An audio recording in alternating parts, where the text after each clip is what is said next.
Bonjour, aujourd'hui nous allons parler de nos droits et privilèges en tant qu'enfants de Dieu.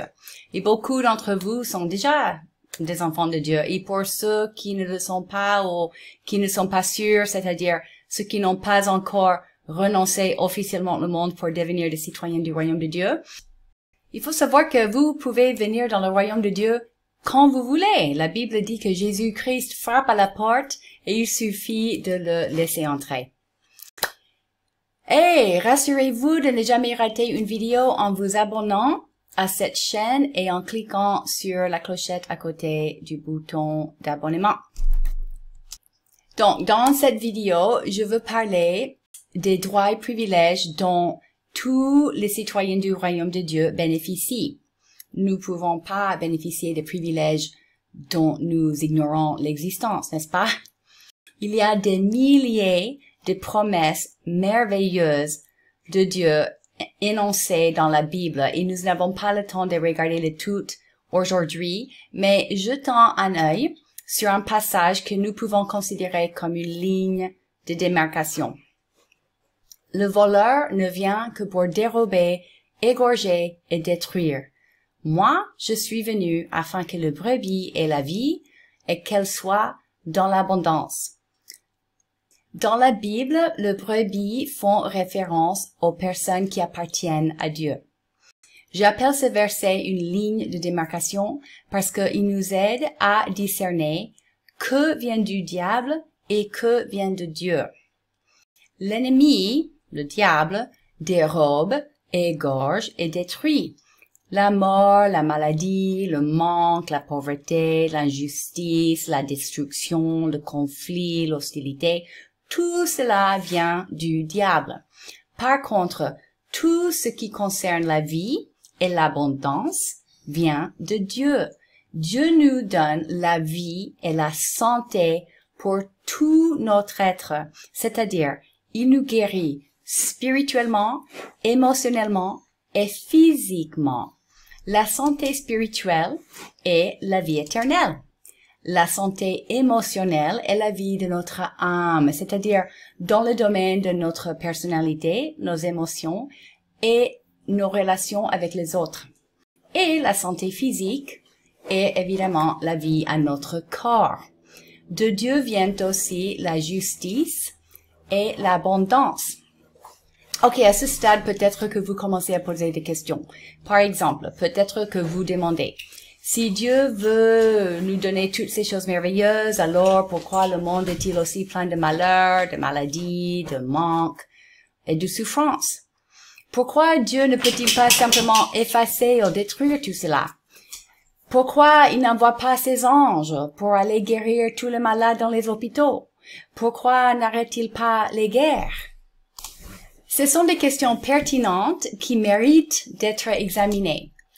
Pour comprendre pourquoi il y a tellement de désespoir dans le monde, nous avons besoin de savoir comment et pourquoi tous ces problèmes sont survenus. Et j'aborde ce sujet dans mon cours en ligne. Et maintenant, j'aimerais vous partager une partie d'une des leçons de ce cours pour vous donner un peu de contexte. Dieu créa l'homme pour vivre en relation avec lui, pour s'occuper de la terre et pour dominer sur la terre.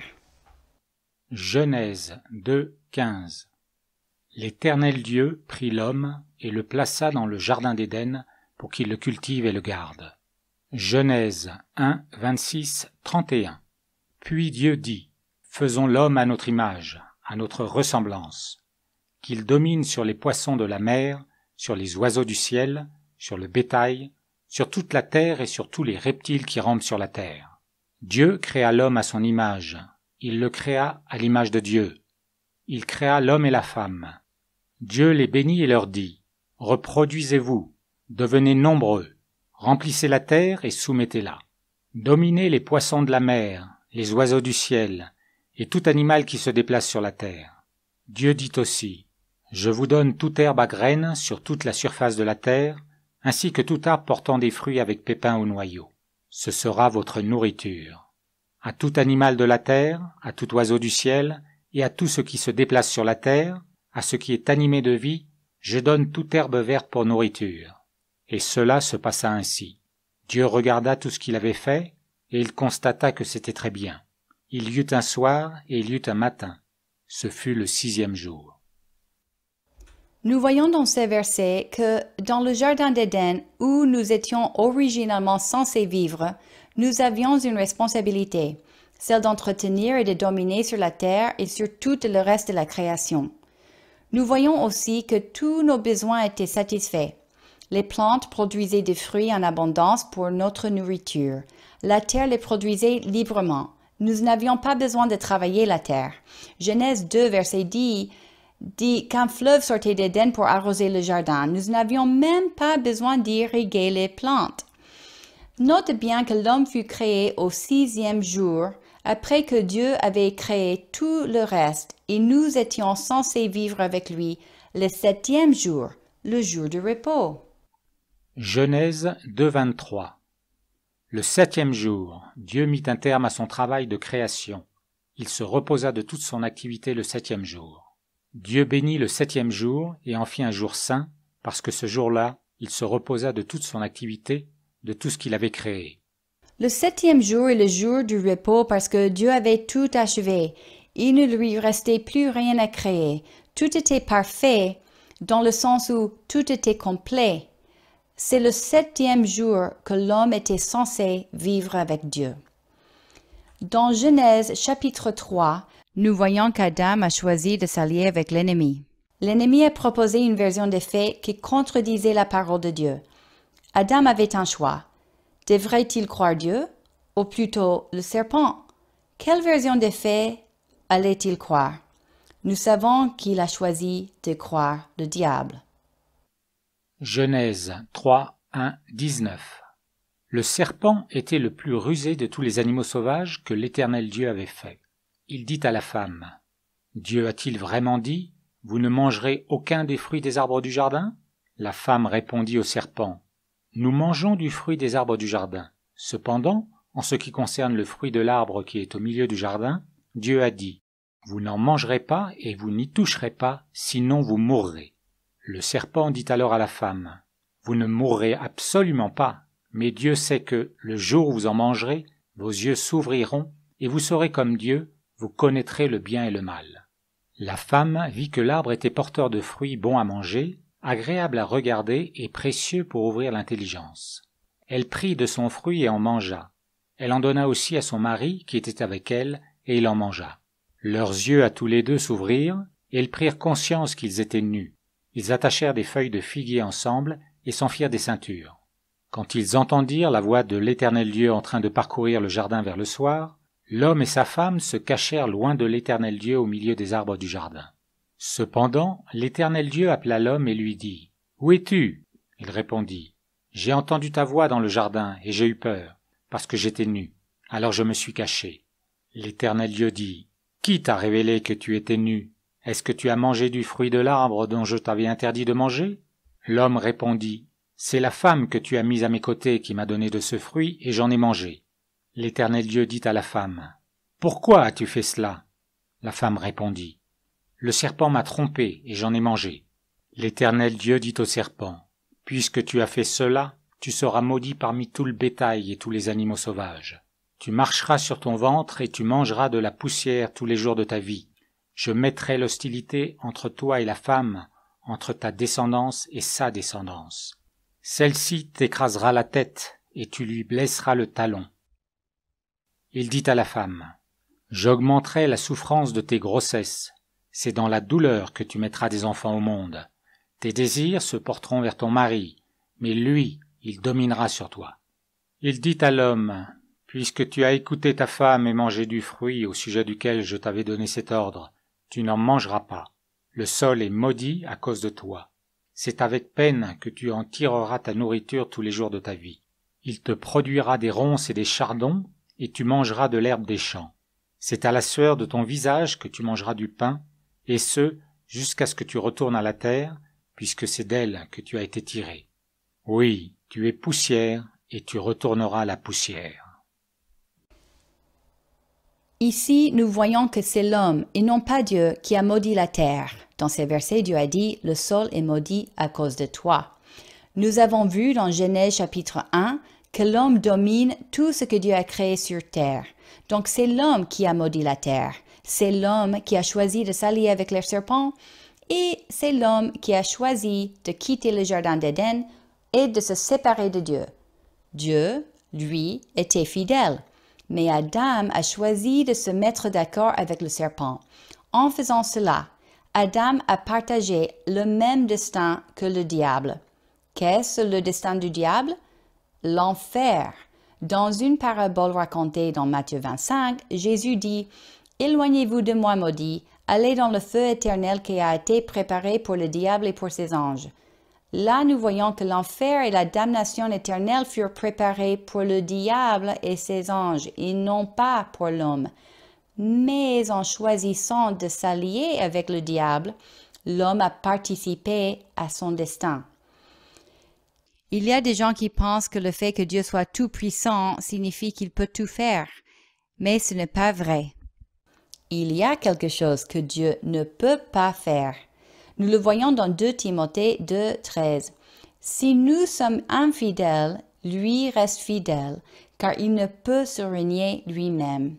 C'est-à-dire que Dieu ne peut pas aller contre sa propre nature. Il est juste, donc il ne peut pas être injuste. Il est fidèle, donc il ne peut pas être infidèle. Il est un Dieu légal, donc il ne peut pas faire quelque chose d'illégal. Il a donné sa parole à Adam. S'il mangeait du fruit de l'arbre au milieu du jardin, il mourrait. Dieu ne peut pas aller contre sa parole. Quand Adam a choisi de se mettre d'accord avec le diable, il a choisi de donner son autorité au diable. C'est pour cela que dans 2 Corinthiens 4:4, Paul dit que le Dieu de ce monde est le diable. Pourquoi? Parce que l'homme lui a donné cette place. Regardons les conséquences du mauvais choix d'Adam. La terre est maudite. Donc, Adam doit passer son temps à la travailler laborieusement. Du coup, il n'a plus de temps à consacrer à sa vraie mission, celle d'entretenir la création et dominer sur terre. Au lieu de cela, il doit consacrer tout son temps à travailler juste pour survivre. Voici le système du monde maudit. C'est un système où l'unique manière de survivre est de travailler à la sueur de nos fronts. Dans le monde, nous ne vivons pas dans le contexte du 7e jour, le jour du repos. Au contraire, dans le monde, l'unique espoir que nous avons de nous reposer est de travailler sans relâche et de faire des économies dans l'attente qu'un jour, si tout va bien, nous aurons épargné assez d'argent pour pouvoir arrêter de travailler. Voilà le rêve de tous. Pouvoir se reposer un jour. Nous courons alors après l'argent, nous travaillons durement pour faire des économies, nous accaparons les ressources, mais ne les partageons pas, car nous avons peur de ne pas en avoir assez. Nous rêvons de pouvoir nous reposer un jour, si nous arrivons à épargner suffisamment. Voilà le système maudit du monde que nous avons hérité d'Adam. Nous voyons dans cette petite vidéo, ou cette petite leçon, que Dieu a créé la terre et il l'a placée sous l'autorité de l'homme. L'homme est le chef ici. Et Dieu a aussi investi l'homme du libre arbitre. À tout moment, Adam avait la possibilité de se séparer de Dieu et de se soumettre au diable. Il suffisait de manger du fruit de l'arbre interdit pour se débarrasser de Dieu.